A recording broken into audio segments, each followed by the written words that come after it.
So will martial arts training make your kid aggressive, seek out fights, and will it be safe?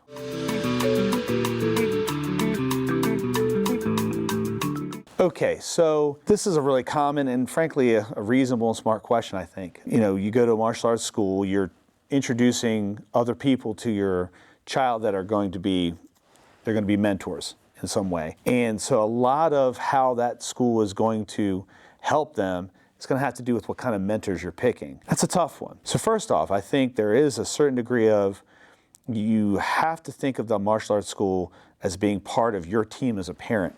And that's a big deal. And just like if I were going to, for my son, let's say I was going to hire somebody to teach him how to paint. I do not draw well.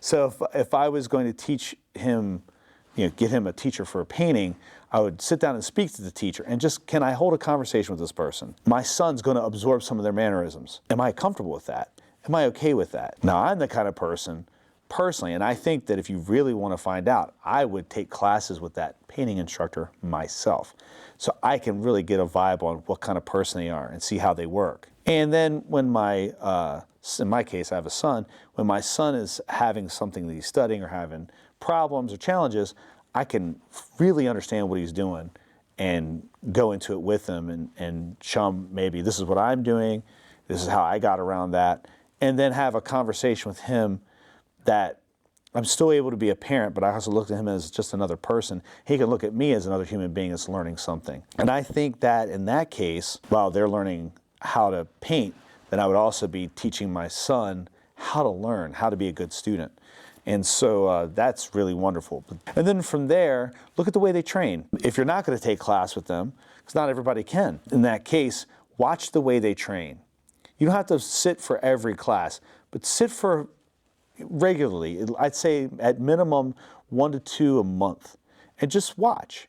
See how they train. Do you see things that are questionable? You know, are they always wearing mouth guards? In the case of Jiu-Jitsu or Taekwondo, the things we teach here, the moment that they're sparring each other, mouth guards. In the case of Taekwondo, full pads, cups for the boys, everything. Or is there a lot of striking that's happening that's not, you know, that's well, you know, you have to toughen up. A lot of that kind of stuff. You have to be careful.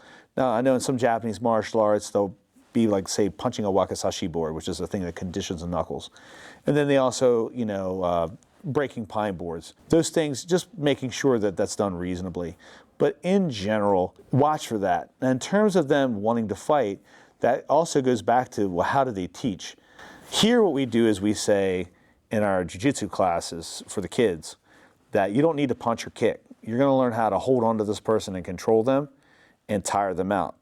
In Taekwondo, we let them know if you're having trouble with bullies and you start punching and kicking people, there's a really good chance you're going to get into as much trouble as the person that's bullying. In that case, we always encourage people who are having bullying trouble to do jiu-jitsu. For Taekwondo, for the kids, it's more of a thing where we just go, you can use this to defend yourself, but if you do, remember, you're going to be beating on another person until they give up. And so that's a pretty rough thing to do to another person. Some parents are okay with that, some aren't, but the fact is the fact. If you do know jiu-jitsu, you don't have to necessarily pummel somebody. And if the instructor in charge is, you know, can make that distinction, can say that, and is saying it in a way that you're comfortable with it. It's one of those things, if somebody is indifferent, you know, it's like, well, if that person's a bully, they get what they get. That kind of indifference is going to expose your kid to other problems. Is the instructor having the kind of rapport with the kids where he's able to help them to use good judgment? Like, at what point is it appropriate to use some kind of force to defend yourself? Are they teaching that to the students? Or are they just teaching them kicks, punches, forms, and how to score points? Look at that. You know, we have a competition team. We take our Taekwondo students, for example, to competitions. And you can tell some of those instructors, they're like, yeah, kick them in the head. And if a student, you know, if they get hurt, well, they get hurt. That there's an indifference to it. And when a student can start writing off the opponent indifferently and they don't have that sportsmanship, then what happens is, yeah, they're going to start to play that out on other people. Eventually, they'll play it out on their parents. So you have to watch that. So much of it really is noticing the culture of the school, the way that the students are being taught, and the demeanor and the approach of the instructor. And if you can get in there and take classes, if they have adult classes, that's even better, because in adult classes, I know with me, I tend to loosen up and I'll joke, and people see a little bit more of my personality. The kids' classes, you have to really keep it where it's comfortable for the kids. So, the adults that come here, they get to know me just as another guy, and that works. I think a lot of them feel very comfortable with me teaching their kids after they've had some time with me. So if your child is in a safe environment, surrounded by mentors that you approve of, then I think you got a really good shot at them having not just a great experience, but growing up to be great people that will be a credit to anyone that they work with as they get older. So this is what you want to look for.